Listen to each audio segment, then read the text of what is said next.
Las lesiones deportivas comunes son heridas, contusiones, desgarros, esguinces, luxaciones, fracturas, traumas del cerebro, o el famoso TEC.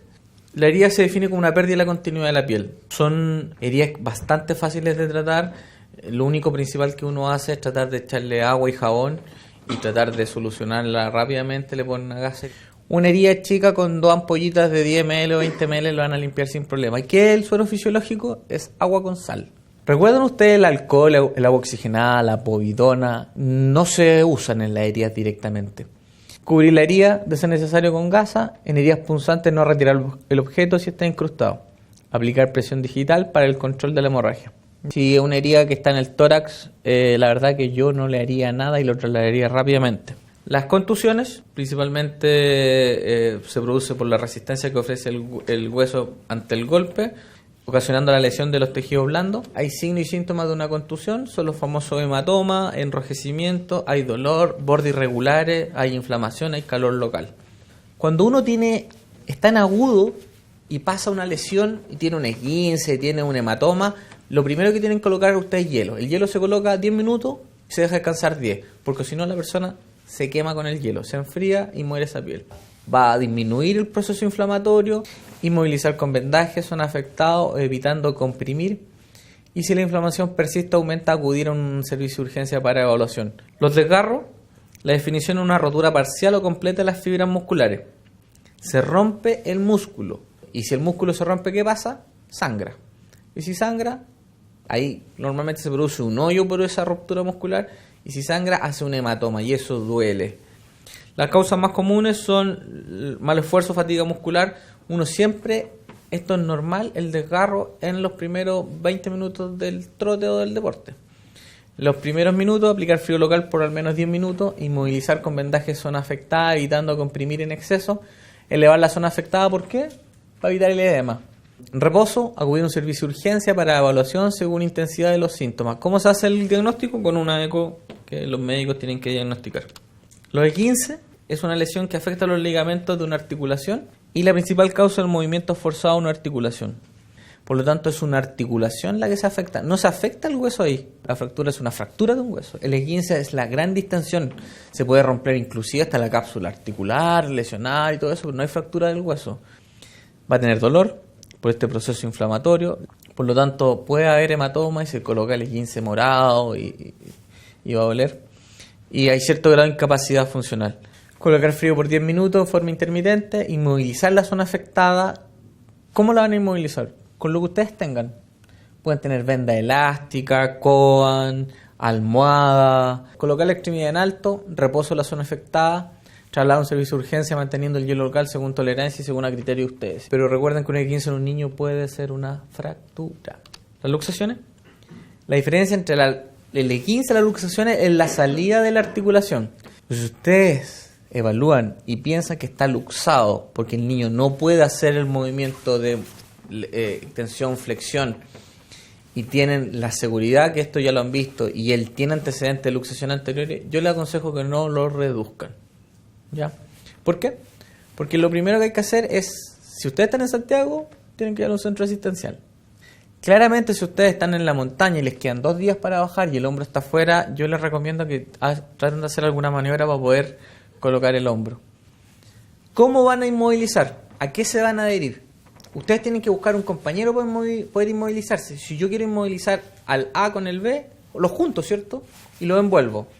Ese es el concepto de la inmovilización. La inmovilización les va a pedir que sea algo solidario. Si yo tengo fracturado este dedo, yo necesito un compañero que me inmovilice. Y este compañero va a ser el dedo al lado. El hombro, con compañero solidario que es el tórax, ¿cierto? La muñeca con el compañero solidario que es el tórax. Y la pierna derecha con el compañero solidario de pierna. No dar nada por boca, ¿por qué? Porque si hay que hacer una reducción y llevarlo a pabellón, hay que darle anestesia. La fractura cerrada es la fractura que no tiene salida de un hueso al exterior. Pero la definición de la fractura cerrada es la fractura que no tiene pérdida de la integridad de la piel. Por ejemplo, yo me doblo el brazo y mi brazo queda intacto, no tengo ninguna herida, no tengo ninguna gota de sangre. Es una fractura cerrada. Si es una fractura abierta, hay herida y hemorragia. ¿ya? Uno no va a ver el hueso, uno cree que va a ver el hueso y no, normalmente no. Pero si hay una herida, usted sospecha una fractura abierta, punto. Si yo tengo una fractura de muñeca, tengo que inmovilizar el codo. Si tengo una fractura de cadera, tengo que inmovilizar al paciente completo, porque lo más probable es que la cadera no se tenga que mover. ¿Y cómo lo movilizo? En posición anatómica normal, pero en el suelo, en una tabla espinal. Una fractura de fémur, tengo que inmovilizar la cadera y tengo que inmovilizar la rodilla, porque si no, el paciente se va a venir chillando de dolor todo el rato. ¿Con qué van a cubrir la herida de ese hueso que está expuesto, o esa herida de esa fractura? Tienen que tener una gasa estéril, ojalá. Si no tienen una gasa estéril, un paño que esté recién lavado y lo más limpio posible. Si lo van a trasladar y ustedes ya realmente están viendo hueso y está el hueso afuera y están muy lejos, están en la cordillera y tienen de todo, humedezcan ese paño. Hay una diferencia, el famoso TEC abierto y el TEC cerrado. El TEC abierto en sí no es el golpe en la cabeza que tiene una herida. El niño perdió la conciencia y tiene un golpe en la cabeza y tiene una herida. Ese no es el TEC abierto.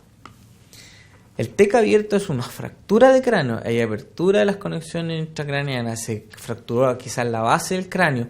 Hay salida de líquido cefalorraquídeo o sangre por el oído y el paciente pierde la conciencia. Es el TEC abierto.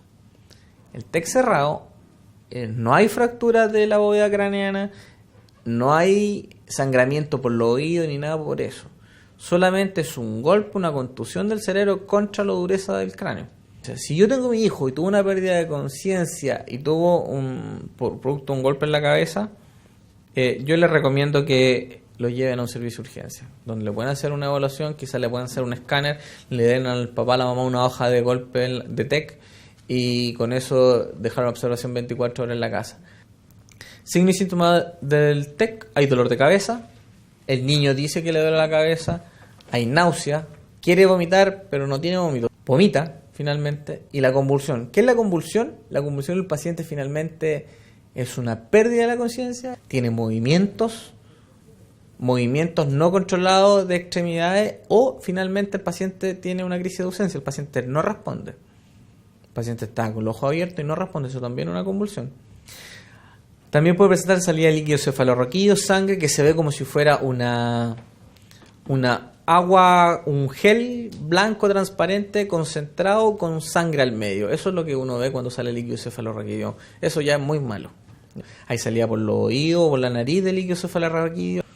Hay equimosis, hay moretón en la cara o bajo los ojos de mapache. Y las pupilas de tamaño desigual. Los primeros auxilios en un TEC: víctima inconsciente, chequear si respira. Ya, si no respira, iniciar RCP. Ahora hay que hacerle a la gente desde 2 años en adelante masaje. Masaje cardíaco se ha descubierto que es lo que hay que hacer. Soliciten auxilio médico, que la persona no se mueva. Siempre tengan la duda que si un niño se golpeó en la cabeza puede tener una lesión cervical. ¿Por qué? Porque si uno choca, la cabeza hace como un latigazo, ¿cierto? Y puede haber una lesión de esa índole. Por lo tanto, aquí puede pasar lo mismo. Lo más probable es que le va a colocar un collar cervical para proteger el cuello. No muevan a la víctima.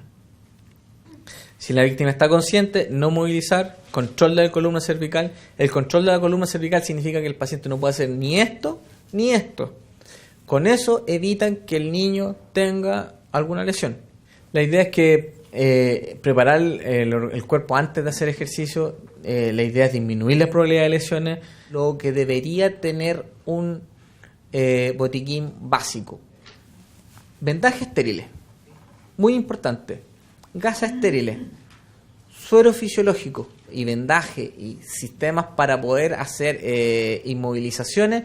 Ustedes ya pueden tener un botiquín de primer auxilio bastante acorde con la actividad que hacen los colegios.